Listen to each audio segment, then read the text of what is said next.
ರಟ್ಟೆಹಳ್ಳಿ ವಿಧಾನಸಭಾ ಕ್ಷೇತ್ರದಿಂದ ಹಿರೇಕೆರೂರು ಮತ್ತು ರಟ್ಟೆಹಳ್ಳಿ ತಾಲೂಕಿನ 23 ಗ್ರಾಮ ಪಂಚಾಯಿತಿ ರೈತರುಗಳಿಗೆ ಬೆಳೆ ವಿಮೆ ಬಾರದೆ ಹಾನಿಯಾಗಿದೆ. ಆ ನಿಟ್ಟಿನಲ್ಲಿ ನಾವು ಇವತ್ತು ಒಂದು ಬೃಹತ್ ಪ್ರತಿಭಟನೆಯನ್ನು ಹಿರೇಕೆರೂರು ತಾಲೂಕು ಕಚೇರಿಯನ್ನು ಮುತ್ತಿಗೆ ಹಾಕೋದ್ರ ಮೂಲಕ ಮಾಡಿದ್ದೇವೆ. ಇಲ್ಲಿ ಜಂಟಿ ಕೃಷಿ ನಿರ್ದೇಶಕರು ತಹಸೀಲ್ದಾರ್ ಅವರು ಬಂದಿದ್ದರು. ಆದರೆ ನಮ್ಮ ಪ್ರಶ್ನೆಗಳಿಗೆ ಅವರು ಸಮರ್ಪಕವಾದಂಥ ಸರಿಯಾದಂಥ ಉತ್ತರವನ್ನು ನೀಡಿಲ್ಲ. ಮಳೆ ಬೀಳುವಾಗ ಗ್ರಾಮ ಪಂಚಾಯಿತಿ ವೈಸ್ ಬೀಳೋದಿಲ್ಲ, ಸರ್ವೆ ನಂಬರ್ ಪ್ರಕಾರ ಬೀಳೋದಿಲ್ಲ. ಮಳೆ ಸಾರ್ವತ್ರಿಕ ಬಿದ್ದಿರ್ತದೆ. ಆದರೆ ಅಧಿಕಾರಿಗಳ ದಿವ್ಯ ನಿರ್ಲಕ್ಷ್ಯತೆ, ಬೇಜವಾಬ್ದಾರಿತನ ಮತ್ತು ಇನ್ಶೂರೆನ್ಸ್ ಕಂಪನಿಯವರ ಜೊತೆಗೆ ಶಾಮೀಲಾಗಿ ಯಾರ್ಯಾರು ಹಣ ಕೊಡ್ತಾರೆ ಅವರಿಗೆ ಬೆಳೆ ವಿಮೆ ಬರೋ ರೀತಿ ಮಾಡಿದ್ದಾರೆ. ಯಾರು ಹಣ ಕೊಟ್ಟಿಲ್ಲ ಅವರಿಗೆ ಬೆಳೆ ವಿಮೆ ಬಂದಿಲ್ಲ. ಹಾಗಾಗಿ ಇವತ್ತು ಪ್ರತಿಭಟನೆಯನ್ನು ಮಾಡಿ ಅಧಿಕಾರಿಗಳಿಗೆ ನಾವು ಪ್ರಶ್ನೆಗಳನ್ನು ಕೇಳಿದಾಗ ಅವರು ಸಮರ್ಪಕವಾದ ಉತ್ತರ ಕೊಟ್ಟಿಲ್ಲ. ಈ ಸಂಬಂಧವಾಗಿ ನಾವು ಮೇಲಾಧಿಕಾರಿಗಳಿಗೆ ಮತ್ತು ಮುಂದಿನ ದಿನಗಳಲ್ಲಿ ಭಾಳ ದೊಡ್ಡ ಪ್ರಮಾಣದ ಒಂದು ಹೋರಾಟವನ್ನು ಈ ಕೃಷಿ ಇಲಾಖೆ ಮತ್ತು ರೆವಿನ್ಯೂ ಇಲಾಖೆ, ಸ್ಟ್ಯಾಟಿಸ್ಟಿಕಲ್ ಡಿಪಾರ್ಟ್ಮೆಂಟ್ ವಿರುದ್ಧ ಮಾಡ್ತೇವೆ ಅನ್ನೋಂಥ ಮಾತನ್ನು ಹೇಳಲಿಕ್ಕೆ ಬಯಸ್ತೇನೆ.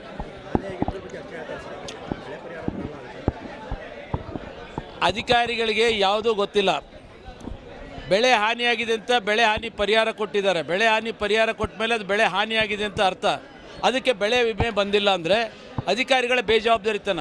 ಇದಕ್ಕಿಂತ ದುರ್ದೈವ ಇನ್ನೊಂದು ಅಂದರೆ 150 ಸರ್ವೆ ನಂಬರಿಗೆ ಬೆಳೆ ವಿಮೆ ಬರ್ತದೆ, 151ನೇ ಸರ್ವೆ ನಂಬರಿಗೆ ಬೆಳೆ ವಿಮೆ ಬರಲ್ಲ. ಸರ್ವೆ ನಂಬರ್ ವಾರು ಬೆಳೆ ಬರುತ್ತಾ, ಮಳೆ ಹಾಗೆ ಬೀಳುತ್ತಾ. ಇವತ್ತು ಇದನ್ನು ಅಧಿಕಾರಿಗಳ ಬೇಜವಾಬ್ದಾರಿತನ ಇದೆ. ಸರ್ಕಾರದ ದಿವ್ಯ ನಿರ್ಲಕ್ಷ್ಯತನ, ಶಾಸಕರ ನಿರ್ಲಕ್ಷ್ಯತನ ಈ ಗೊಂದಲಕ್ಕೆ ಕಾರಣ ಆಗಿದೆ. ಇವತ್ತು ನಮ್ಮ ರೈತರ ಹೊಟ್ಟೆ ಮೇಲೆ ಹೊಡೆಯುವಂಥ ಕೆಲಸ ಮಾಡಿದ್ದಾರೆ. 2022-23ರಲ್ಲಿ ನಾವು ಹಾವೇರಿ ಜಿಲ್ಲೆಗೆ 526 ಕೋಟಿ ರೂಪಾಯಿ ಬೆಳೆ ವಿಮೆಯನ್ನು ಬಿಡುಗಡೆ ಮಾಡಿದ್ವಿ. ಅದನ್ನು ಈಗ ಜಂಟಿ ನಿರ್ದೇಶಕರೇ ಹೇಳಿದ್ದಾರೆ. ಅಂದಮೇಲೆ ಈಗ ಯಾಕೆ ಬರೋದಿಲ್ಲ? 5 ವರ್ಷ ಹಂಗಾರೆ 2023ರಿಂದ 24 ಬೆಳೆ ಬಂದಿಲ್ಲ, 25 ಬಂದಿಲ್ಲ, 26 ಹೆಂಗೆ ಬರ್ತದೆ? ಅದು ಬೇಜವಾಬ್ದಾರಿತನ ಇದೆ ಅಂತ ಭಾಳ ಸ್ಪಷ್ಟವಾಗಿ ಕಾಣ್ತಾ ಇದೆ. ಅದು ಎಕರೆವಾರು ಬೆಳೆ ಮೇಲೆ ಇರ್ತದೆ. ಜೋಳಕ್ಕಿಷ್ಟು, ರಾಗಿಗಿಷ್ಟು, ಸೊಂಟಿಗಿಷ್ಟು, ತೆಂಗಿಗಿಷ್ಟು, ಅಡಿಕೆಗಿಷ್ಟು ಅಂತ ಇರ್ತದೆ. ಅದ್ರ ಮೇಲೆ ಬರ್ತದೆ.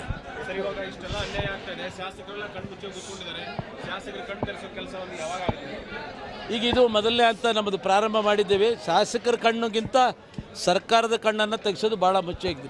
ಯಾಕೆಂದರೆ ಸರ್ಕಾರ ಕಣ್ಣು ತೆಗೆದು ನೋಡಲಾರದಷ್ಟು ಕೋಮಾ ಪರಿಸ್ಥಿತಿಗೆ ಹೋಗ್ಬಿಟ್ಟಿದೆ.